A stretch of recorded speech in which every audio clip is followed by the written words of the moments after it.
রাজারহাটের আপনারা একজন সন্তান পেয়েছেন, ডক্টর আতিক মুজাহিদ।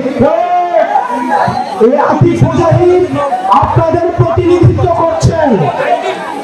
আপনারা জানেন দীর্ঘ 1.5 দশকের বেশি সময় আমাদের এই উত্তরাঞ্চলে এই রংপুর এই দিকটায় কুড়িগ্রামের আপনারা অর্থনৈতিক ভাবে বঞ্চিত, এখানে কর্মসংস্থানের সুযোগ নেই যথাযথ।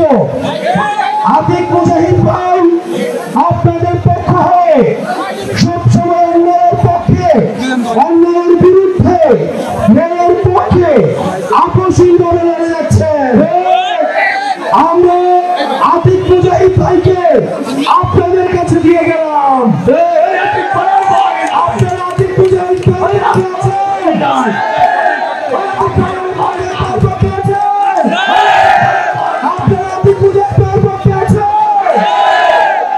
আমরা বলতে চাই অতীতের স্বৈরাচার আমাদের প্রক্ষুব্ধ করেছে, মত প্রকাশের স্বাধীনতাকে রুদ্ধ করেছে, শিক্ষার্থীদেরকে রাস্তার মধ্যে গুলি করে হত্যা করেছে,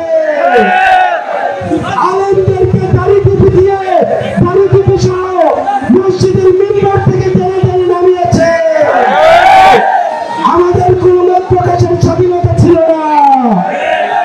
আমরা বলতে চাই নতুন বাংলাদেশে আর নতুন করে চাঁদাবাজ হতে দেওয়া হবে না। আলেমদের থেকে মাইক কেড়ে নিবে এমন বাংলাদেশে